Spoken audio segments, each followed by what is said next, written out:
Bismillahirrahmanirrahim. Assalamualaikum warahmatullahi wabarakatuh. Oke, selamat pagi anak-anak ibu. Apa kabar ya? Mudah-mudahan kalian semua dalam keadaan sehat walafiat sehingga kalian dapat mengikuti pembelajaran hari ini dengan baik. Ya. Oke, untuk pembelajaran hari ini kita akan membahas mengenai sistem peredaran darah pada manusia ya, untuk subtema darah dan komponen darah. Pernahkah tubuhmu terluka? Ya, dan ketika terluka, apa yang dikeluarkan oleh tubuhmu? Ya, jawabannya betul sekali. Yang dikeluarkan oleh tubuh kita adalah darah ya. Oke, setelah beberapa lama, apakah darah yang dikeluarkan tersebut akan terhenti? Untuk sebagian besar mungkin darahnya akan berhenti ya. Nah, bagaimanakah hal tersebut terjadi? Dan apa yang terjadi dengan tubuhmu jika darah keluar secara terus-menerus? Ya, pada kegiatan hari ini akan banyak sekali yang Ibu bahas mengenai darah dan komponen darah ya. Kita langsung saja. Nah, apakah manfaat dan pentingnya mempelajari materi sistem peredaran darah?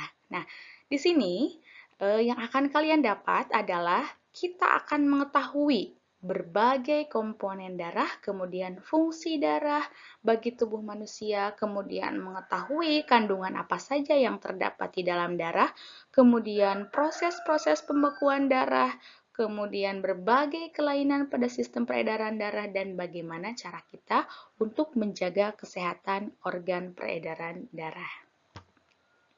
Nah, selanjutnya Ibu ya, di sini sudah Ibu sajikan peta materi mengenai sistem peredaran darah manusia. Ya, untuk pertemuan kali ini tidak semua akan Ibu bahas, hanya beberapa saja. Ya, apa saja sih yang akan kita bahas? Yang pertama, nah di sini ada darah. Darah itu terdiri dari fungsi darah, kemudian komponen darah. Komponen darah itu sendiri dibagi menjadi dua, yaitu plasma darah, kemudian sel-sel darah. Nah, dari sel-sel darah juga terbagi menjadi beberapa macam ya. Ada eritrosit, kemudian ada leukosit, dan ada trombosit. Ya, mungkin untuk organ peredaran darah ada jantung dan ada pembuluh darah, akan Ibu jelaskan di pertemuan selanjutnya. Oke, kita lihat dulu ya. Di sini kalian lihat ada berbagai macam alat transportasi, mulai dari transportasi darat, ya, kemudian ada transportasi udara dan ada transportasi laut. Oke, kira-kiranya apa ya hubungannya alat-alat transport ini dengan materi alat peredaran darah? Oke. Nah, sebelumnya kita kaitkan dengan yang tadi, dengan gambar alat transportasi tadi, ternyata darah itu adalah salah satu alat untuk transportasi yang terjadi di dalam tubuh kita ya. Nah, oke kita lanjutkan. Nah, ini sudah masuk ke materi ya. Kita lihat pengertian dari darah. Darah merupakan jaringan ikat ya yang tersusun atas dua komponen utama, yaitu 55% plasma darah dan 45% elemen seluler atau sel darah. Kita lihat fungsi darah ya. Fungsi darah adalah untuk mengangkut nutrisi, oksigen, hormon, dan senyawa kimia lain ke seluruh sel-sel tubuh, serta mengangkut karbon dioksida dan sisa metabolisme untuk dikeluarkan dari tubuh. Ya, itu fungsi darah yang pertama. Kemudian untuk yang kedua, untuk menjaga tubuh kita dari serangan penyakit. Ya, dan yang ketiga adalah menjaga kestabilan suhu. Itu baru beberapa saja fungsi dari darah ya. Masih banyak lagi fungsi darah yang lain, kalian bisa nanti mencari dari berbagai sumber ya, baik dari buku paket ataupun literatur lainnya untuk menambah wawasan kalian ya. Kita lanjutkan. Selanjutnya, nah ini adalah komponen darah yang kedua, yaitu plasma darah. Nah, apa sih plasma darah? Nah, kita lihat. Plasma darah tersusun atas 91,5% H2O ya dan 8,5% zat-zat larut. Apa sih H2O? H2O itu adalah air ya. Oh, jadi bentuknya adalah cairan. Oke, kemudian kita lihat zat-zat terlarut tersebut tersusun atas protein dan zat-zat lain. Ya, yang ketiga, plasma darah terdiri atas albumin, globulin, dan fibrinogen. Kemudian zat-zat lain antara hal lain ya, sari makanan, kemudian mineral hormon, antibodi, dan sisa metabolisme, yaitu untuk plasma darah. Komponen darah yang kedua adalah sel darah merah atau kita sebut dengan eritrosit ya. Apa sih sel darah merah? Nah, dan bagaimana sih bentuknya? Bagaimana karakteristiknya? Nah, kita akan tahu ya. Oke, sel darah merah itu berbentuk bulat, pipih dengan bagian tengahnya yang cekung atau bikonkav. Nah, kita bisa lihat di sebelah sini ya untuk bentuknya. Nah, mungkin seperti ini ya. Mohon maaf, Ibu, kita lihat lagi. Nah, seperti ini ya bentuknya ya. Nah, kita bisa lihat. Kemudian, tidak memiliki inti sel. Ya, warna merah disebabkan karena adanya hemoglobin. Nah, apa sih hemoglobin? Nah, hemoglobin itu merupakan suatu protein yang mengandung unsur besi. Oke, selanjutnya, sel darah merah dibentuk di sumsum tulang merah. Nah, kemudian untuk jumlah sel darah merah sendiri yang ada di dalam tubuh kita berjumlah 4 sampai 5 juta sel per milimeter kubik. Banyak sekali ya sel darah merah yang ada di tubuh kita. Oke, kita lanjutkan. Anak-anak ibu, untuk komponen darah selanjutnya adalah sel darah putih atau leukosit. Nah, untuk karakteristiknya sendiri, sel darah putih itu memiliki bentuk yang tidak tetap atau bersifat ameboid ya, dan berbeda dengan sel darah merah. Kalau sel darah merah tidak memiliki inti, nah kalau sel darah putih ini memiliki inti ya. Oke, kemudian berdasarkan ada tidaknya butir-butir kasar atau granula dalam sitoplasma leukosit. Nah, leukosit dapat dibedakan menjadi granulosit dan agranulosit. Nah, untuk jumlahnya sendiri, sel darah putih itu yang ada di dalam tubuh kita berjumlah sekitar 8.000 sel per milimeter kubik. Oke, kita lanjutkan ya. Nah, ini untuk jenis sel darah putih sendiri itu ada banyak ya. Yang pertama itu ada yang granulosit, ada eosinofil, kemudian ada basofil, ada neutrofil. Kita lihat untuk eosinofil. Untuk bentuknya ya.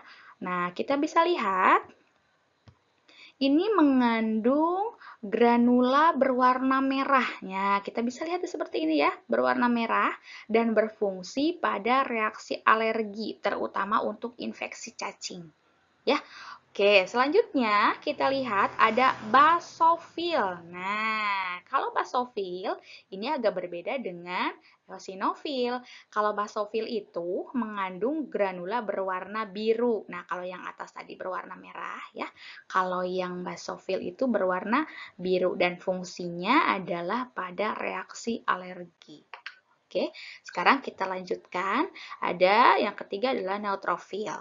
Neutrofil disebut juga sel-sel PMN atau polimorfonuklear yang berfungsi untuk fagosit atau menyerang patogen. Ya, kalau di sini juga ada granula tapi agak berbeda dengan eosinofil dan basofil. Oke, selanjutnya kita lihat untuk jenis sel darah putih yang agranulosit. Ada dua ya. Yang pertama ada limfosit, kemudian ada monosit. Nah, kita lihat, oh ini sudah berbeda ya dengan yang sebelah atas, yang sebelah sini. Untuk limfosit sendiri ada dua jenis, yaitu ada sel T dan sel B ya. Yang keduanya berfungsi untuk imunitas dan kekebalan tubuh ya, terutama untuk melawan jenis-jenis penyakit. Oke, selanjutnya yaitu adalah monosit. Nah, di sini bentuknya seperti ini ya. Nah, di sini karakteristik dari monosit sendiri adalah leukosit yang berfungsi paling besar. Nah, di sini berfungsi mencerna sel-sel yang mati atau rusak. Nah, dan membantu sistem kekebalan tubuh ya. Ini untuk jenis-jenis sel darah putih. Kan ya. Nah, untuk komponen darah selanjutnya adalah keping darah atau trombosit. Nah, karakteristik dari trombosit itu sendiri yaitu bentuknya yang beraneka ragam ya. Ada yang berbentuk bulat, oval, dan memanjang. Nah, di sini trombosit itu atau keping darah itu tidak memiliki inti dan bergranula. Nah, berbeda ya dengan yang tadi, sel darah putih dan sel darah merah. Nah, di sini jumlah sel pada orang dewasa itu sekitar 200.000 sampai 500.000 sel per milimeter kubik. Oke ya. Selanjutnya ya. Nah, di sini kalian akan melihat ya fungsi dari trombosit dalam proses pembekuan darah. Nah, kita bisa melihat ya, nah ketika tubuh kalian terjadi luka, nah maka trombosit akan pecah ya, dan kemudian ada benang-benang fibrin yang akan menutup jaringan yang rusak. Oke, kita bisa melihat faktor terjadinya pembekuan darah. Nah, apa saja sih yang mempengaruhinya? Oke, yang pertama adalah keping darah. Itu faktornya adalah enzim trombokinase. Nah, kemudian jaringan yang rusak. Oke, kemudian adalah plasma darah. Nah, faktornya di sini adalah vitamin K dan kalsium. Kemudian, nah, ada protrombin yang akan berubah menjadi trombin. Nah, dari trombin akan berubah menjadi fibrinogen dan menjadi benang-benang fibrin. Dan kemudian inilah benang-benang fibrin ini yang akan berfungsi dalam proses penutupan luka atau jaringan yang rusak ya. Oke, kita lihat. Nah, ini adalah skema dari proses pembekuan darah yang tadi. Jika kalian yang sebelumnya belum terlalu paham karena agak bingung mungkin ya. Nah, ini Ibu sajikan dalam bentuk skema. Nah, di sini kita bisa melihat, nah ini adalah trombosit pecah. Trombosit pecah di sini berarti ketika terjadi luka ya. Nah, maka akan mengeluarkan trombokinase. Oke, selanjutnya, nah dari trombokinase itu, nah atau di sini ada antihemofilia ya, berarti yang normal akan berubah menjadi trombin. Ya, dengan bantuan apa vitamin K akan berubah menjadi trombin. Oke, kemudian dari trombin ya dengan bantuan ion kalsium ya akan berubah menjadi fibrinogen. Nah, dari fibrinogen itu sendiri akan berubah lagi menjadi fibrin dan inilah ya yang akan menjadi penentu dalam proses penutupan luka. Ya. Oke, kita lanjutkan lagi. Nah, kalau ini, nah kita akan membahas sedikit mengenai golongan darah. Tahukah kamu golongan darah? Oke, mungkin dari beberapa dari kalian sudah tahu ya, apa itu golongan darah. Nah, tahukah kamu darah dapat digolongkan menjadi beberapa golongan? Nah, kemudian tahukah kamu sistem penggolongan darah? Nah, oke, di sini kita akan bahas lagi ya. Darah dapat dikelompokkan berdasarkan sistem A, B, dan O dengan sistem resus dan sistem MN ya. Sistem ABO dan resus merupakan sistem penggolongan darah yang sering digunakan. Nah, berdasarkan penggolongan darah A, B, O, darah dikelompokkan menjadi 4 golongan darah. Nah, ternyata ada 4 ya. Golongan darah apa saja?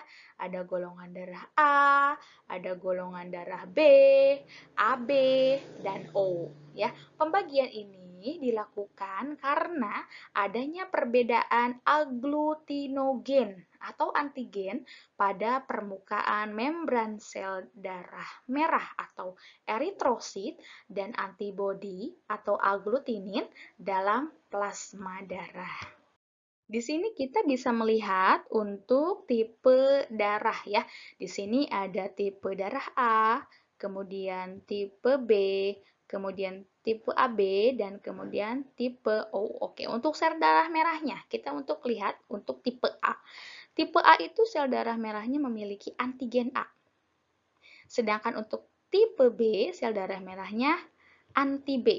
Ya, untuk tipe AB memiliki antigen A dan antigen B. Ya, sedangkan untuk tipe O tidak terdapat antigen A dan antigen B. Ya, jangan sampai tertukar. Oke, kita lanjutkan untuk antibodi dalam plasma darah. Untuk tipe A sendiri itu memiliki antibodi anti B. Kemudian untuk tipe B memiliki antibodi anti A.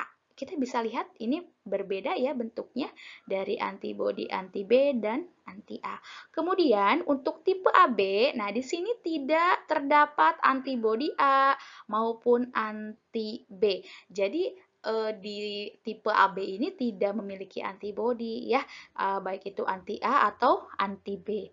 Nah, untuk tipe O, nah di sini terdapat dua antibodi ya, ada antibodi A dan antibodi B. Semoga kalian dapat menelaah dengan baik ya, bagaimana tipe-tipe dari darah A, B, dan O. Nah, ada dua jenis antigen pada sel darah merah, yaitu antigen A dan antigen B. Kemudian antibodi dalam plasma darah juga terdiri atas dua jenis, yaitu antibodi anti A dan antibodi anti B. Nah, jenis antigen dan antibodi inilah yang akan menentukan jenis golongan darah seseorang. Ya, oke. Kita akan tarik kesimpulan ya dari pembelajaran hari ini. Apa saja ya? Oke, yang pertama, mulai dari awal ya. Darah merupakan jaringan ikat yang berbentuk cair. Fungsi darah itu, nah tadi kita sudah sebutkan ya, mengangkut nutrisi, oksigen, hormon, dan senyawa kimia lain ke seluruh sel-sel tubuh. Kemudian, mengangkut karbon dioksida dan sisa-sisa metabolisme untuk dikeluarkan dari tubuh. Nah, menjaga tubuh kita dari serangan penyakit dan menjaga kestabilan tubuh. Ya, oke.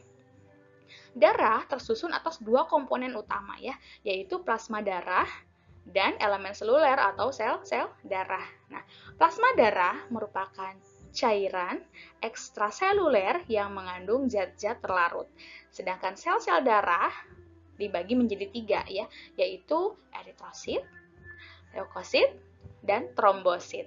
Nah, untuk eritrosit berfungsi untuk mengangkut O2 dan CO2. Untuk leukosit berfungsi untuk melawan kuman atau bibit penyakit yang masuk ke dalam tubuh, ya. Dan untuk trombosit berfungsi dalam proses pembekuan darah. Baik ya, kita refleksikan dulu pembelajaran untuk hari ini. Nah, Ibu akan tanya dulu ya, bagaimanakah pembelajaran hari ini? Apakah menyenangkan? Dan apa yang kalian dapat? Nah, besar harapan Ibu ya, mudah-mudahan pembelajaran kita hari ini menyenangkan untuk kalian dan apa yang kalian dapat ya, dapat bermanfaat untuk kehidupan kalian ya. Amin ya Allah ya Rabbal alamin. Ya, terima kasih untuk pertemuan kali ini dan sampai jumpa lagi. Wassalamualaikum warahmatullahi wabarakatuh.